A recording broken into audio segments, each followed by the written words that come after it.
Ladies and gentlemen, Emmy Blotnick.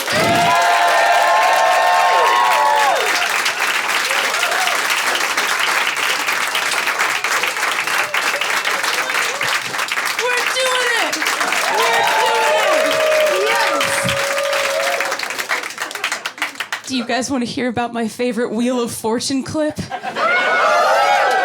right, good. Okay. So the puzzle is mostly solved. Most of the letters are there. You can tell the answer is self-portrait. And this lady buzzes in and goes, "Oh, self-potato?" Right away. The guy next to her is like, "Lady, it's self-portrait." And she's just like, "Oh, no." And it's so good because self-potato means nothing. It means nothing at all. But I love it so much, I just want it to mean something, you know? So I think this is it. You all know what a couch potato is. A self-potato is just when you don't need the couch for that to be who you are. It's just taking that couch potato mentality to go, right? Because you don't need a couch if you got you. And I don't know if that lady knew when she got that puzzle wrong that she was gonna give me a name for my lifestyle. Oh, I am a self-potato through and through. Yeah. In case it wasn't clear, it's basically high-functioning depression. All right, yeah, I think we're on the same page. Good. I'll give you an example. Like, earlier tonight, I spent about 2 hours in a wet towel. That is a classic self-potato move. Ooh. Yeah, you guys do you ever stay in a wet towel until it's bad? You know, like, it starts out good, you're like, "Oh, this is good," and then you're not happy anymore. I like to take that train to the last stop. I don't know, I used to be more of a party person. Yeah, I used to go out, I used to get drunk, I'd stay out late and have party nights. And no, you know it's not true because no one calls them party nights. All right, I've blown my cover. No, these days I stay in and I just read Amazon reviews of things I already own. I think I'm just looking for a sense of community, you know? I'm like, I wonder who else out there is mad about my blender. It's like, oh yeah, this guy Rick F. from Iowa is right. The puree setting really is more of a fine chop. Thumbs up, Rick. That was helpful. Yeah. These days, I've been on a weird kick these days. I've been buying a lot of vitamins and supplements on Amazon. I think it's because I don't like to admit when I'm depressed. I go like, well, the problem is I'm not taking fish oil. See, I know how to fix this. I just need to buy 5 to 7 bottles of unregulated supplements that are probably full of cat litter. That'll fix it. That's gonna fix it. And I mean, I don't know what I'm supposed to take, so I take recommendations from anybody. The bar is so low for me. I go on Amazon, I read the reviews, I just go with the wind. Like, I was looking at a page for magnesium powder, and this guy wrote, "This stuff made my dog's hips feel better."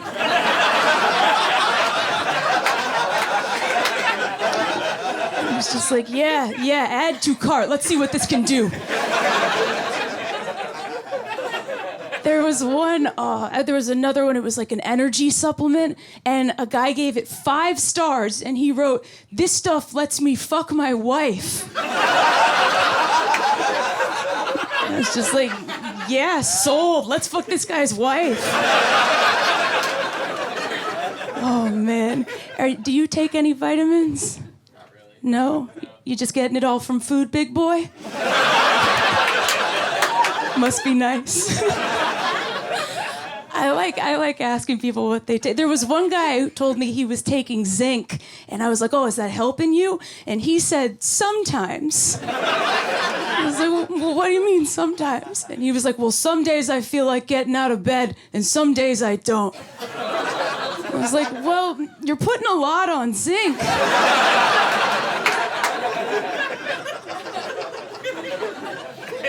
My Amazon account is in bad shape. It's a lot of self-help books, and that makes your recommendations real tragic when you buy a lot of self-help books. Because every time I go to Amazon, they're like, because you enjoyed the book Fatherless Women. I'm like, no, Amazon, don't even finish that sentence. Come on. And by the way, I wouldn't say I enjoyed Fatherless Women. Kind of a sad read, but I've been trying to throw them off my scent. You know, sometimes I just try to click on cool stuff to make them think I have a cool life. I put in an hour just clicking on like snowboards and big boxes of big condoms. You know, I just want them to think I'm busy hitting the slopes in my magnums. It's like, that's right, Amazon. Mama got a big old dick. That's right. I just want it to be so next time I go to Amazon, they'll be like, because you enjoyed 1,000 extra large condoms, we thought you might like to hang out sometime. Hey, come on down to Amazon and have a brew with the boys. I think I've missed a lot of red flags for depression. I think I've missed a lot of signs. Like, I should have known something was wrong when I joined an online tea reviewing community called Steepster. That's a cry for help. Steepster. If anybody wants to connect here, my username is Steep Doggy Dog. I'm a lady in the streets, but a freak in the steeps. All right. I've had no one to say that to. Is anybody on Steepster here? They never are. Oh man. I guess, you know, I thought tea could be my hobby. I thought tea could be like my craft beer, you know? But tea will never be beer. You know, like you go to a place where people are drinking beer. It's like this. It's fun. It's jovial. Everyone's having a good time. You go to a place where people are drinking tea. It's like a dust storm's just blown through. Everybody's clutching a locket, suffering a loss. It's not a fun hang, you know? Like, you're never gonna see like a Super Bowl commercial for tea where they're like, yo, bro, toss me a Twinings. Ow, hot stuff. Hey, Danica Patrick, what are you doing here? You boys like English breakfast? English breakfast at lunchtime? I am rock hard. It's a lonely person's drink, and I accept that. I used to know a lot of bros. I used to know some bro-y guys, and there's one very important thing I learned from bros. Consent. Nah, come on, all right. Ay. No, I'll tell you what I learned. I learned a drinking trick called the strikeout. That's what they taught me, the strikeout. It's a drinking trick where you take a hit of a bong, then you do a shot, then you chug a beer, then you blow out the bong hit. That's a strikeout. I called it a drinking trick. It's more of a self-harm ritual. I try not to do too many of those. But I came up with my own version of the strikeout that I do recommend if you ever get a hot party night to yourself. This is what you do. Here's what you do. You take a hit of a joint, then you chug a room temperature herbal tea, then you get in bed really quickly, and then you blow out the joint. And you get bonus points if you crack open the book your therapist recommended. That's how you make it a good night right there. I'll tell you another sign, another red flag for depression that I missed. I should have known something was wrong. The zero key fell off my laptop, and I didn't do anything about it for 2 years. That's too long. That's too long to wait. I went down to the Apple store, and I was like, can I get a new zero? And they were like, oh, you have to buy a whole new keyboard. It costs $200. And I was like, well, I'm not worth it, and I left. Do you ever do this thing where something of yours breaks and you're like, okay, I can pay to fix this, or I can make my life a little shittier every day? Yeah, I did the latter. And I had a whole system. I had a workaround. Every time I needed a zero, I would go to Google and I would type in the name of my favorite rapper as much as I could. I would type in Andre 3 and then wait for it to autocomplete 1,000, and then I'd copy paste one of his zeros into whatever I was working on. And I did that every day for 2 years. No one in this room has Googled Andre 3000 more than me. None of you have. I've Googled him more than he has, you know? It got weird. I realized, I was like, oh man, if Andre ever goes missing, I am suspect number one. There's no way. The NSA is gonna look at that and be like, this woman Googled Andre 3000 7 or 8 times a day, every day, and clicked on nothing. Case closed. This is too weird. So I finally went down to the Apple store and I got a new keyboard. I have a zero. I can type it whenever I want. But there's still this little voice in my head every time I type a zero, it goes, you didn't earn it. I don't know. I feel very grateful to Andre 3000. That's how I feel now. He's lent me so many zeros over the years. I just feel like if I ever meet him, I just want to be like, you may be called Andre 3000, but you're Andre 3 billion to me, buddy. I just want him to know. I just want him to know he's special. I don't know where people get self-esteem from. That's what I realized. I don't know how anybody has it. You ever see someone with very high self-esteem and just go like, how? Ooh. I was watching this clip of Salma Hayek on The Tonight Show from 2012. I like to keep up with the news. And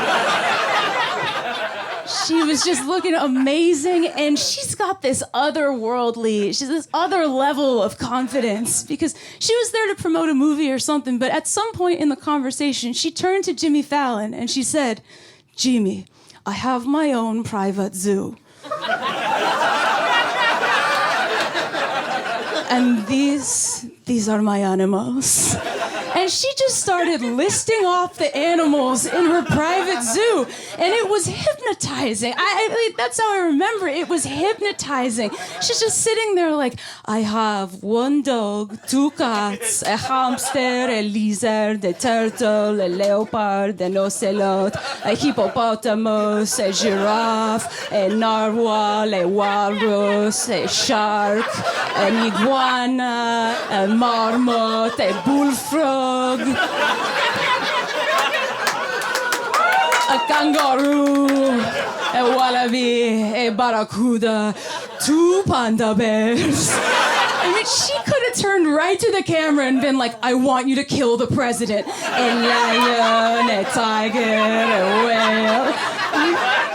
We all would have done it. We all would have done it. She's just got this other level. I mean, imagine the confidence that takes. The confidence it takes to just go on national television and list your animals. Oh, it's mind-blowing. I don't think we're all born with that, you know? But I want to try something. I just want to see. You've been real fun this whole time, and I trust you. Pretend you're on national television. You got a private zoo. Will you tell us the animals in your zoo? Oh, God. Kangaroo. You came out the gate doing the Salma. Oh, my God. You acted all bashful, but you had it the whole time. I wouldn't be able to do that. You see, I know what would happen if somebody ever, thrust a microphone in my face and said, start listing animals. I'd get through, 2, I think. I'd be like, I've got a lion, a tiger, you get it, zoo stuff. It'd be over. It'd be game over.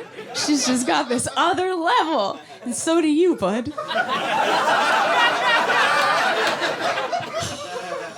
I listen to a lot of pop music to keep my mood afloat. I listen to a lot of thumping tunes for teens. I think it helps. I was listening to the Demi Lovato song Confident. You can guess what it's about.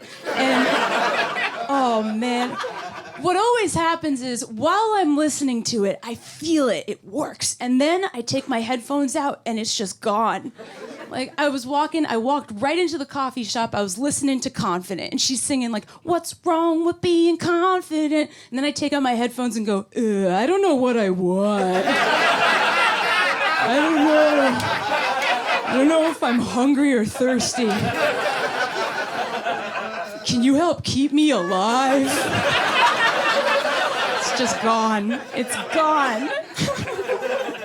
I feel like I've tried so many things. You know, like I tried taking a dance class. I thought that would help. I tried taking this dance class where they teach you how to dance like Beyoncé, and that's not something you learn. No, it's either in you or it's not. And it's in me. I mean, I fucking got it, dude. I've got it. It's always been here. It's just been behind emergency glass, waiting for the right time. Don't you feel that way when you watch her dance? You're like, I can dance like that. I just haven't had to yet. Oh, there's gonna come a time. Someone's gonna wrong me in the middle of a dark parking lot under a super blood moon, and 1,000 women in assless riot gear will assemble behind me, and we're just gonna nail it. That's what I think is gonna happen. I'm just waiting for that moment. I just took this class in the meantime, and it was at this like trendy fitness studio where they teach you the choreography from music videos. It's kind of like if Groupon was a place. And my friend and I signed up to learn the dance moves from the song Formation, which is such a good song. That's the one Beyoncé did at the Super Bowl halftime show with all her dancers dressed up like Black Panthers. It's so good. But we got to this class, and it was just wall-to-wall white women. It was like 50 white women, and that is not the formation Beyoncé was talking about. You know? I don't think she was like, I hope this song empowers 50 social media managers in pajamas to come together, create content, my angels. No. We had a white teacher. It was a real blind leading the blind situation. It's not good. Everybody's wearing these t-shirts that say like, fries before guys. Oh. It's just, I agree with the sentiment of fries before guys. I do. I just don't think it's the first thing anyone needs to know about me, you know? If somebody's like, hey, what's your name? I'm not like, buddy, first things first, I like potatoes more than my dad. Read the shirt. I don't.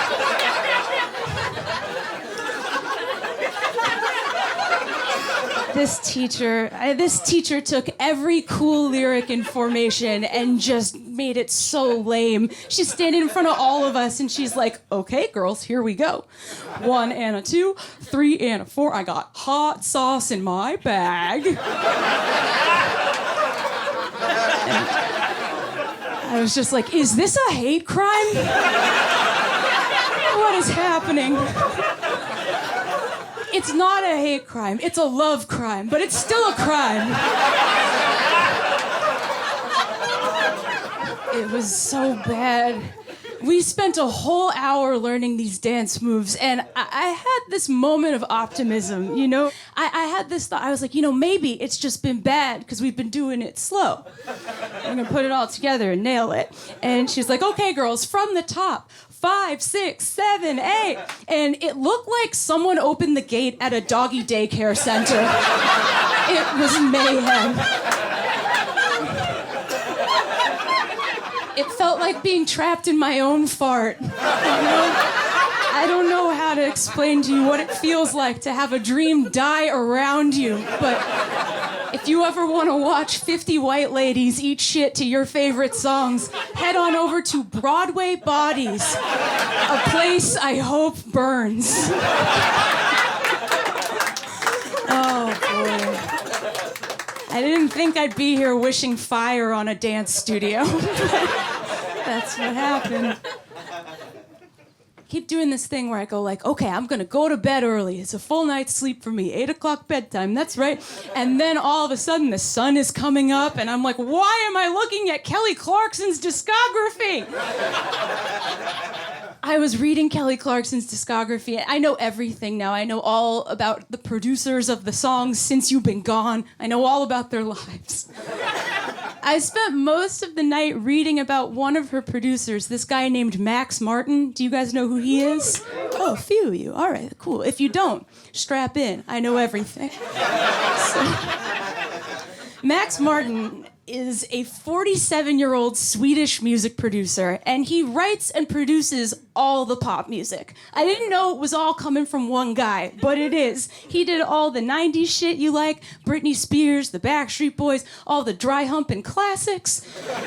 And he did some good new stuff, too. He did the last couple of Taylor Swift albums, the Katy Perry Teenage Dream album. Like, this guy is the reason why I've ever tried on a halter top. And once I learned that all the music was coming from one guy, it made so much sense. I'm like, oh, this is why every pop song sounds the same. This is why every pop song is like, I'm a little lamb with big old titties. Because it's all coming from this Swedish guy, and English is his second language. Doesn't it make so much sense? I couldn't believe it. So I became obsessed with him. I just started reading all these interviews with him. Because think about this guy's life. He wakes up and he's like, all right, Max, what do girls like? What do girls like? Lollipops, bikinis, time for lunch. Like, that's his day. And so I just kept reading about him. And I found this interview with one of his Swedish songwriting colleagues. They were like, how do you guys come up with all these pop songs for women? And he said, every month we read Cosmo. Cosmo, of all things. I mean, if you've ever read an issue of Cosmo, you know it's like the worst representation of women in the world. Every tip in Cosmo is like, chug a bottle of mouthwash and eat your boyfriend's butt. This isn't my life. But I didn't know what I was doing. All those times I'd walk up to a newsstand and be like, Cosmo, no thanks. I'm just gonna plug in my headphones and blast it directly into my brain. I didn't know. I've been walking around listening to Cosmo. So I freaked out in the middle of the night. And have you guys ever freaked out so hard you made a flow chart? Cool, all right. Okay, I'm gonna try to walk you through this. Okay, so I grew up listening to pop music. It's how I learned what it means to be a sexy woman, not knowing that Max Martin and all the Swedish guys making the pop music were reading Cosmo so they could be sexy women. Which means for most of my life, I've been doing a bad impression of a middle-aged Swedish guy doing a bad impression of an American garbage woman. It's like, no wonder I feel out of whack. I'm walking around pretending to be like the Swedish chef, pretending to be a spring breaker. My life is a lie.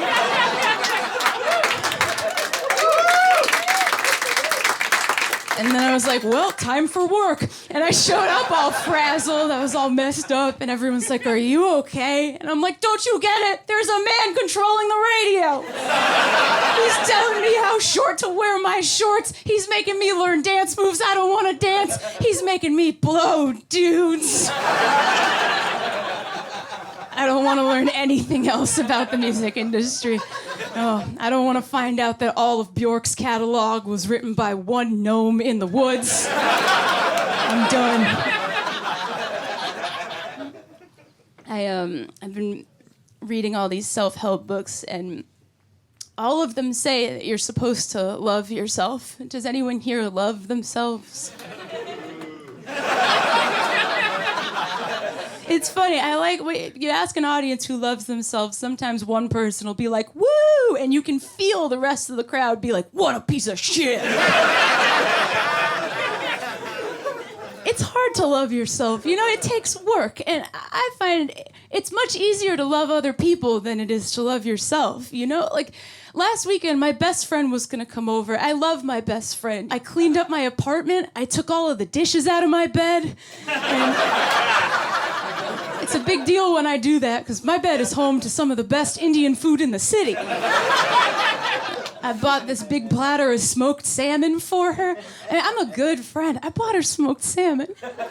But then my friend canceled, and I was just left with a clean apartment and all this smoked salmon.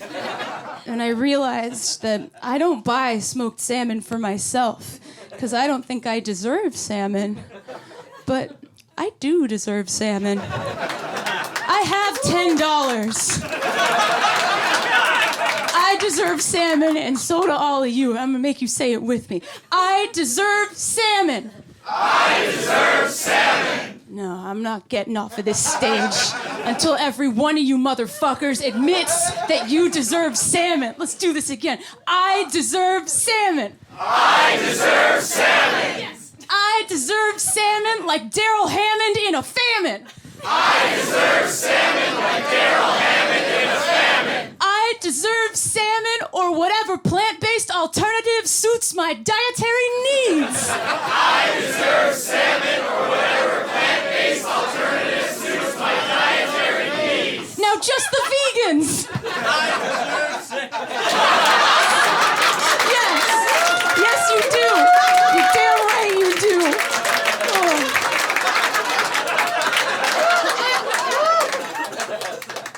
I just started dating a guy who's nice to me. Have you guys ever tried that? Have you guys ever tried dating a nice person?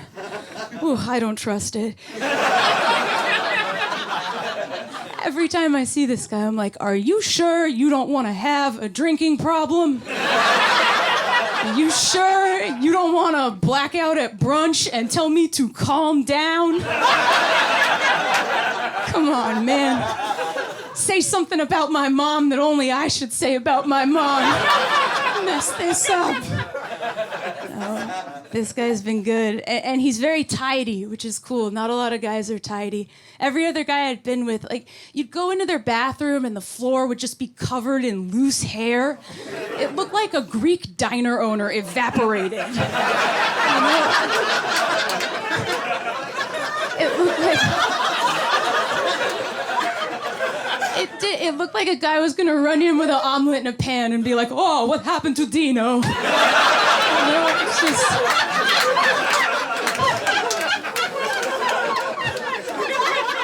I didn't know what I was settling for, you know?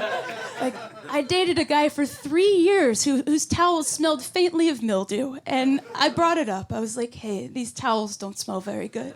And he was like, what are you talking about? You're acting like my mom. And I was like, all right, I guess I'll just stay with you for 3 years. So, we all make mistakes, right?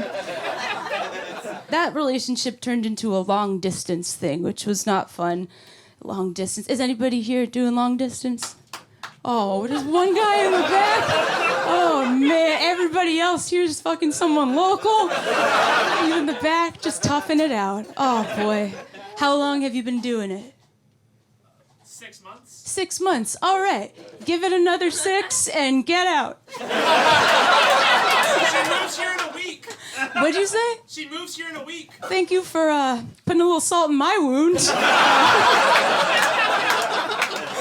Cool. All right. I made it 2 years. It was 2 years in the long distance thing. And then something in me snapped. Something changed. I was just like, I'm not going to Skype my tits forever. No. I need to be with somebody nearby who can appreciate this modest rack without seeing it buffering. It was tough. And I didn't know what to do with my pubes the whole time. I never knew what to do. Because it felt like I was living this double life pubically. We'd see each other like one weekend a month. So, for 3.5 weeks, I'd be like, I'm a wolf. And then for that one weekend, I'd have to be like, oh, I'm a little girl. And I wasn't being true to myself, I was living a lie. Now I know exactly what to do with them. You gotta grow it out. I'm trying to bring the bush back. I'm trying to make this happen, because it's been a long time. All right, the bush is already happening here. Ground zero for the bush movement. It's just been so long. It's been so long since the bush was in style. And in the meantime, dudes all grew beards, and those are on your faces. It's like, can't we have a secret pants beard? Isn't that fair? I'll never understand men who are squeamish about women with pubes, and they'll be like, I don't like that. It's like, if you loved pussy enough, wouldn't you dig through anything? Oh, come on. You've been served a burger with a salad on the side. You push it away. It's so simple. I encourage everyone to grow it out, just to see what you're capable of. I've been growing mine out for a little while, and right now it looks like I'm sitting on Kramer's shoulders. That's the look I've got going. Yeah, looks like we're just gonna slide into your apartment together. It's very good. It's a delight. Last guy I was with he was into comic books, and we are far too accepting of adult men who like comic books. I remember when that was an embarrassing thing to like, and now all the movies are their movies, and they're all the same movie. Every one of those superhero movies, it's always like Green Canteen versus Crab Rangoon. I'm like, what is this? I wish I could just beam it into every boyfriend's head. When you make your girlfriend see comic book movies, you're giving her 2.5 hours to think about who else she should be dating. I had a lot of time to think. There's so many things I wish I'd said to him that I didn't, you know? I wish I had been like, hey, buddy, that time you told me to stop sleeping during Captain War America Man? I started thinking about launching my own hummus company and dating women.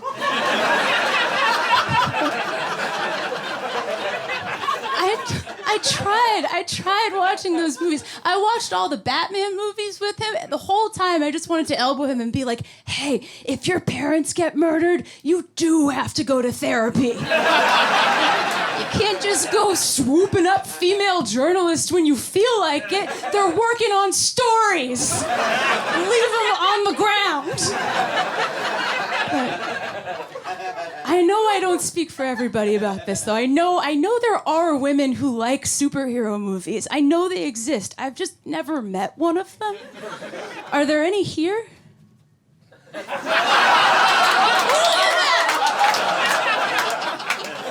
You know why? They're all busy just drowning in dick. They have like 1 million boyfriends just lined up around the block. We're never gonna meet them. And that's fine, you know, I'm happy for them. I thank them for their service. I just had to draw a line in the sand for myself, you know? It's no more 3-hour movies about Happy Meal toys fighting on a rock. I hope that's fair. And, you know, because none of them are here, let's keep going with this. I think we need reparations for women who have had to sit through comic book movies against their will. I want some movies that are just as stupid as those, but for our equally stupid interests, you know?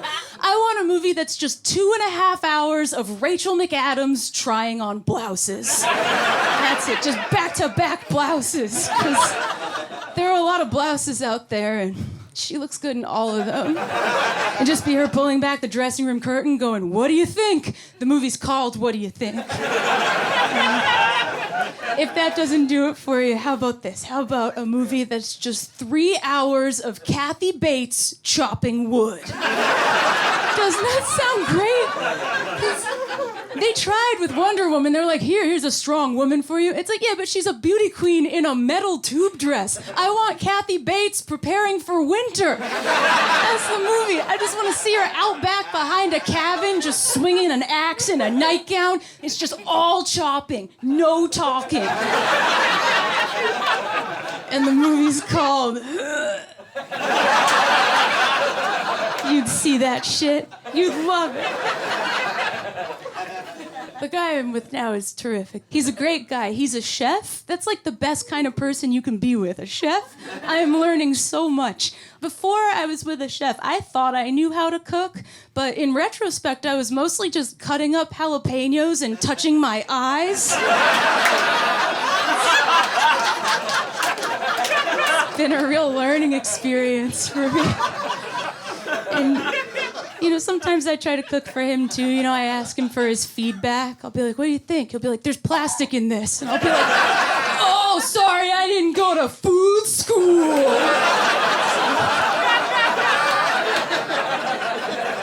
moved in with him right away. I just showed up with my stuff, and now I live there. Did you know you don't have to talk about it? We share a studio apartment together now. Are there any couples here sharing a studio? Oh, good. We got a bunch of millionaires. All right. Great. Maybe one of you can tell me what it's like to have a door to slam. Nobody warned me. Nobody warned me how important that is. You need somewhere to go when you get in a fight. Because we have a room divider that I got off of Amazon. It's one of those Japanese folding screens, and that's not a dignified way to leave a fight. Tried it. We got into it. I was like, fuck you. I am setting up the room divider. That's right. Here comes the shoji screen, bitch. Feel all 4 panels of my rage. That's right. Don't you dare step around this thing. I am not afraid to make this whole apartment feel like a cheap massage parlor. It's so stupid because he's a very tall person. He can just see right over it. He just sees me sulking on the other side. He's like, you want to talk this out, babe? I'm like, do not Mr. Wilson me. So it's going very good. Ah, Mr. Wilson. You never got to see that guy's dick.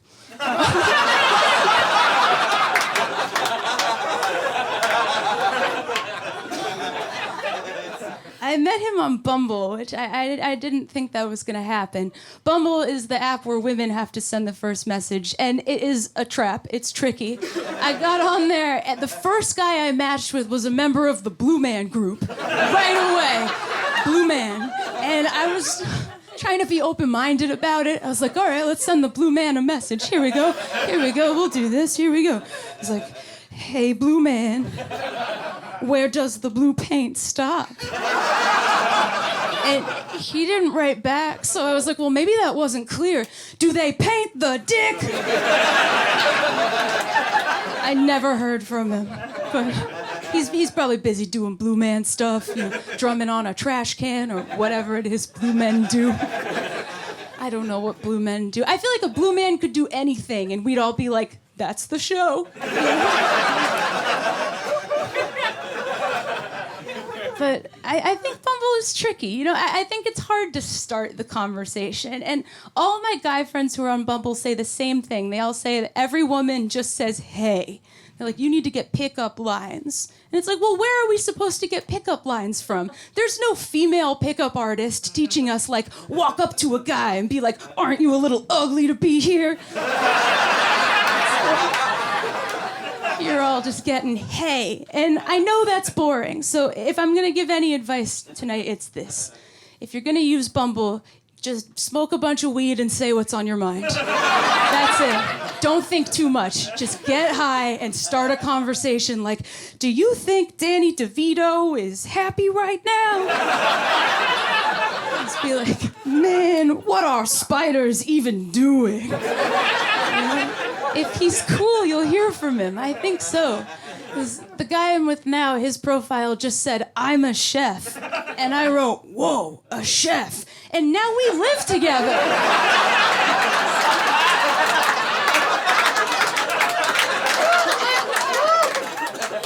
He's very good. He's a good person. And he's a giant person.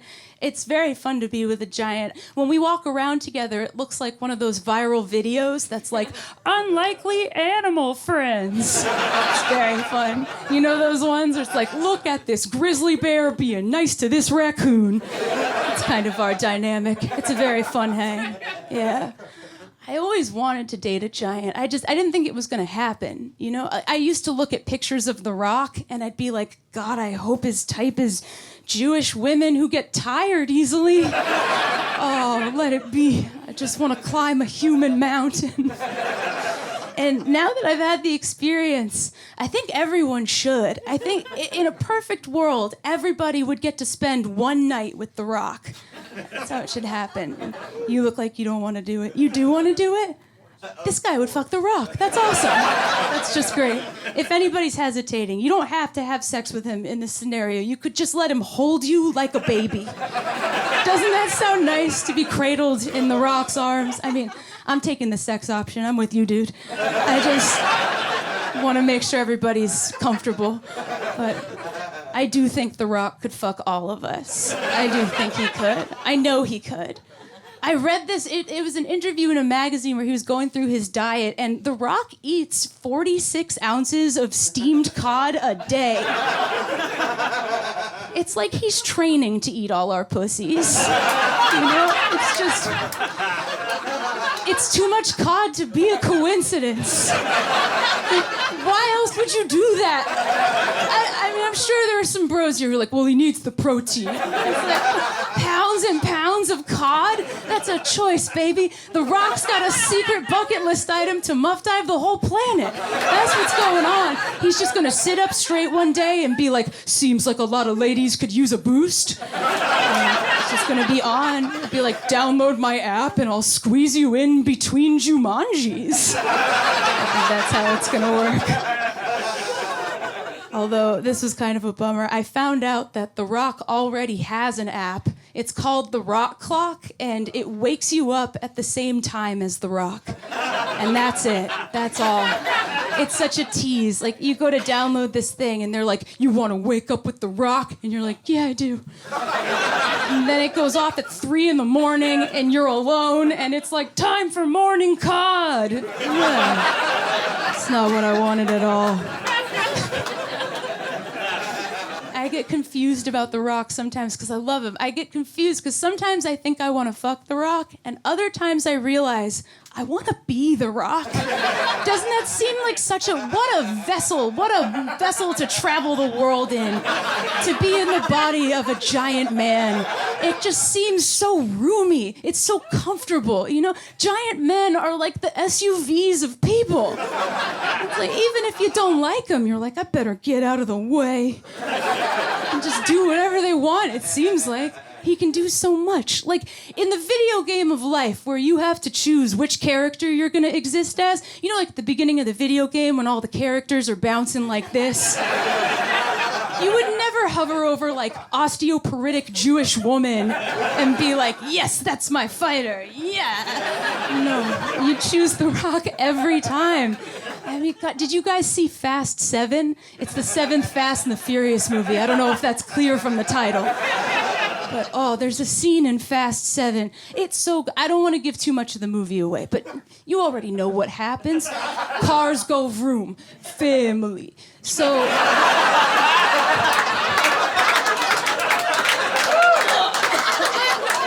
this scene, it's my favorite part of the movie.